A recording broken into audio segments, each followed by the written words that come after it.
কিন্তু মমতা ব্যানার্জি শুধু বলছে, বাংলায় বসে বলছে যে খেলা হবে খেলা হবে, বাংলার বাইরে কেন খেলা করতে পারছেন না? বাংলার বাইরে কিভাবে খেলা হবে? আইএসএফ নেতা মোশাক কারিমুল্লাহ বলছেন।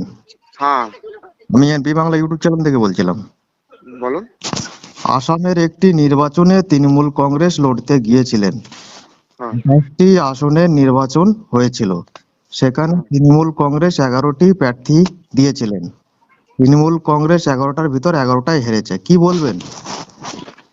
তৃণমূল কংগ্রেস তো ওখানে যেসব জায়গায় যায় বিজেপি সুবিধা করতেই যায়। তো শুধু আসাম বলবেন না তো, এর আগে গোয়ায় গিয়েছিল, ত্রিপুরায় গিয়েছিল, যেখানে গিয়েছে সেখানে হেরেছে। পশ্চিমবাংলার বাইরে তৃণমূল কংগ্রেস নেই তো, হুম। তাহলে একটা আঞ্চলিক দল তৃণমূল কংগ্রেস। এটা তো স্বাভাবিক জিনিস, অন্য রাজ্যে গেলে হারবে। অন্য রাজ্যে এমন, ভারতবর্ষে এমন অন্য রাজ্য আছে তৃণমূল কংগ্রেস কোন দল চেনে না সাধারণ মানুষ। হুম।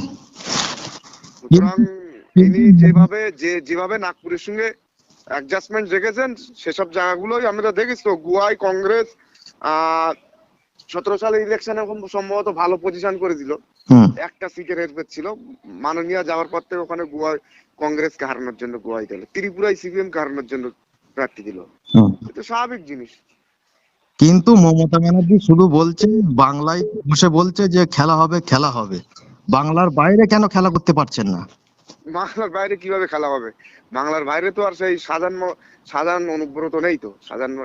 শেখ সাজান নেই, অনুব্রত মন্ডল নেই, তো বাংলার বাইরে আর খেলা হয়? হুম। বাংলায় তো আরাবুল ইসলাম আছে, শওকত মোল্লা আছে, সে তো সার্টিফিকেট মাননীয় দিয়ে রেখেছে, হুম।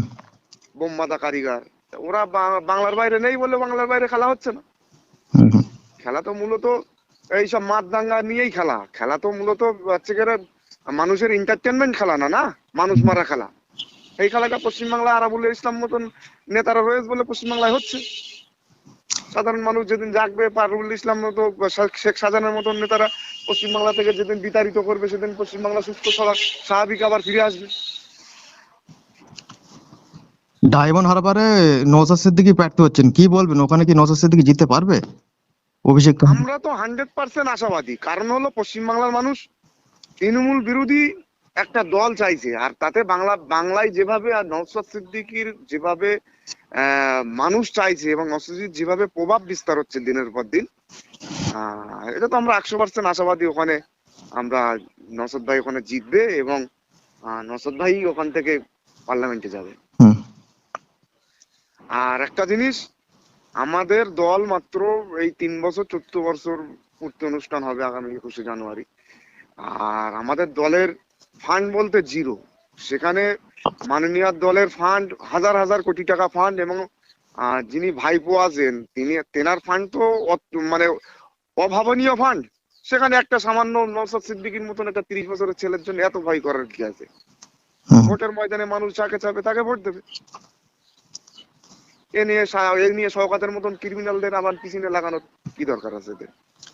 কি মনে হয় সামনে এই 21শে জানুয়ারি নওশাদ সিদ্দিকীর কলকাতার ডাক, কি মনে হয় যে শান্তিপূর্ণভাবে যে অনুষ্ঠান আমরা আমরা 100% আশাবাদী শান্তিপূর্ণ ভাবে অনুষ্ঠান সাকসেসফুল হবে।